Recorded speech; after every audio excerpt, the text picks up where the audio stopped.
하루 10분 디지털 경제 뉴스 디지털투데이 데일리픽입니다.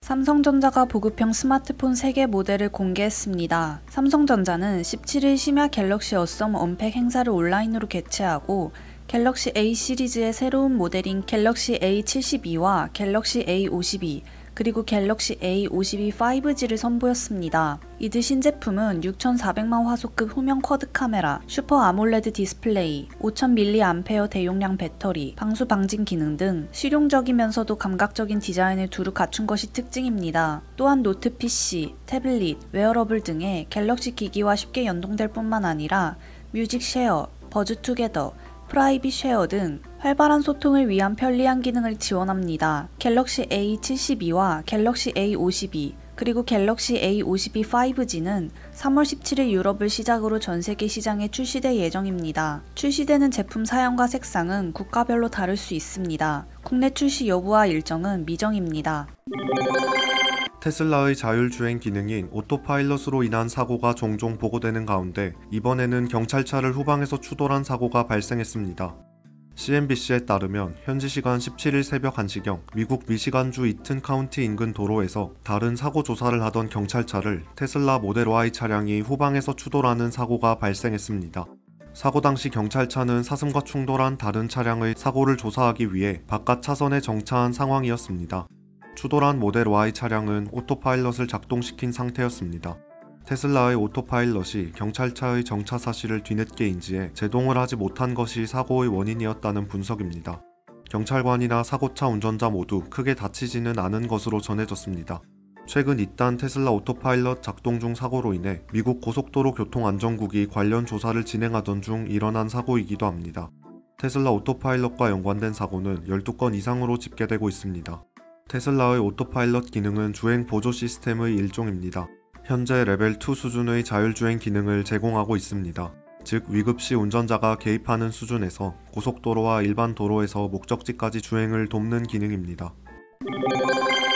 BMW가 4도어 세단형 순수 전기차인 BMW i4를 공개했습니다. i 시리즈 전기차는 2013년 소형 해치백형 전기차인 BMW i3 이후 8년 만입니다. 최대 30kW, 530마력의 고출력 모터를 탑재해 제로백은 4초 이내, 최대 주행거리는 BMW 자체 기준으로 590km, 미국 환경보호국 기준으로 480km가량입니다. BMW는 i4 전기차의 세부 사항과 시판 가격에 대해서는 밝히지 않았으나 BMW 3 시리즈와 동급의 세단형 전기차라고 소개했습니다. 실제로 외관 디자인상으로는 기존 3 시리즈와 큰 차이는 없습니다. BMW는 i4를 100% 전기 구동형 4도어 그랑 쿠페로 부르며 가솔린 기반의 BMW M 퍼포먼스 모델과 함께 올해 중으로 출시할 예정입니다. 스포티한 외관, 드라이빙 퍼포먼스, 배출가스 제로를 달성한 BMW의 스포츠 세단형 전기차라는 것이 BMW 측의 설명입니다. BMW는 i4 외에도 BMW iX 등 신형 전기차 3종을 선보일 계획입니다.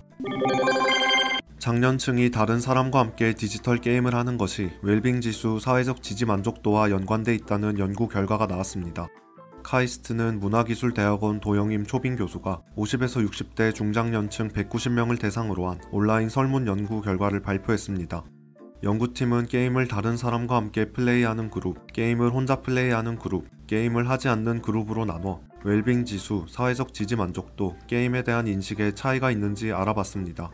그 결과 디지털 게임이 사람들을 고립시킨다는 일반적인 고정관념과는 정반대의 결과가 나왔습니다. 중장년층에서 게임을 누군가와 함께 플레이하는 사람이 게임을 혼자 플레이하는 사람, 그리고 게임을 하지 않는 사람보다 웰빙 지수와 사회적 지지 만족도가 높았습니다. 또한 게임을 혼자 플레이하더라도 게임을 전혀 하지 않는 사람보다 사회적 지지 만족도가 높다는 흥미로운 결과가 나왔습니다. 연구팀은 기존 게임들이 주로 젊은 게이머들을 대상으로 서비스했지만 앞으로 고령 세대가 함께 즐길 수 있는 다양한 게임을 제작하고 이들에게 게임에 대한 정보를 제공할 필요가 있다고 설명했습니다. 인터넷 업계 최초로 네이버와 NC소프트의 평균 급여가 1억 원을 돌파했습니다. 네이버와 NC소프트가 공시한 2020년 사업 보고서에 따르면 네이버와 NC 각각 1억 247만 원, 1억 549만 원으로 비슷한 수준입니다. 1인 평균 급여는 연간 총 지급된 연봉, 인센티브 및 각종 수당 등 총 보수 총액을 월 평균 인원으로 나눈 금액입니다. 중도 입사자와 퇴직자, 휴직자 등 1년간 총 보수를 지급받지 않은 인원이 많은 경우에는 실제 1인 평균 급여와는 상이할 수 있습니다. NC소프트 회사 창업자인 김택진 대표는 지난해 총 184억 1,400만 원의 보수를 받았습니다. 네이버 한성숙 대표는 총 34억 5,900만 원을 수령했습니다. 두 회사가 이처럼 경영진에게 연봉을 두둑하게 챙겨준 것은 지난해 역대 최대 실적을 기록했기 때문인 것으로 분석됩니다. 네이버는 지난해 영업이익 1조 2,153억 원을, NC소프트는 영업이익 8,248억 원을 기록했습니다. 블록체인 및 핀테크 전문기업 두나무가 전 직원에게 주식 매수 선택권을 부여합니다. 두나무는 지난달 주주총회에서 임직원 186명에게 연봉의 10%에 해당하는 주식 매수 선택권을 부여하기로 의결했습니다. 두나무 관계자는 여러 서비스 모두 고른 성장세로 업계 선두에 오른 것은 모든 임직원의 열정과 노력이 있었기 때문이라며 앞으로도 구성원들과 나누고 공유하는 기업 문화를 만들어갈 것이라고 밝혔습니다. 2012년 설립한 두나무는 국내 거래량 1위 디지털 자산 거래소 업비트와 소셜 트레이딩 서비스 증권플러스, 국내 최초 비상장 주식 거래 플랫폼 증권플러스 비상장을 운영하는 블록체인 및 핀테크 전문 기업입니다.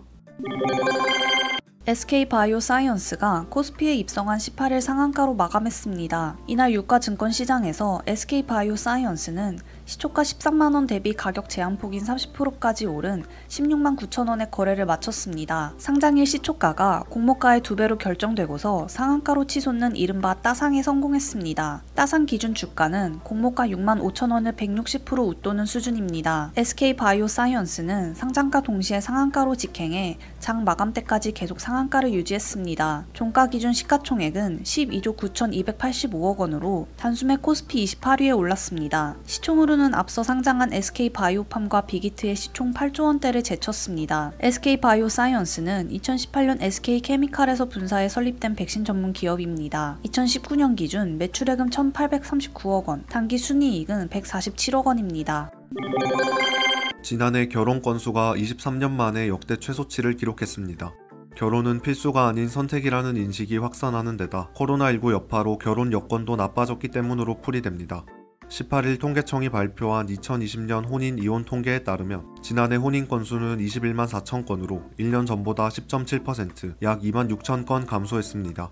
1996년까지만 해도 43만 건에 달했던 혼인 건수는 1997년 외환위기를 거치며 30만 건대로 떨어진 뒤 2016년 20만 건대까지 추락했고 이제는 10만 건대 진입을 코앞에 두고 있습니다. 통계청은 코로나19로 결혼이 많이 연기되거나 취소된 가운데 최근 결혼 주 연령층인 30대 인구가 줄어드는 추세로 주거나 고용 등 결혼 여건도 어려워지며 만혼, 비혼이 증가하고 있다고 설명했습니다. 초혼 연령도 올라가고 있습니다.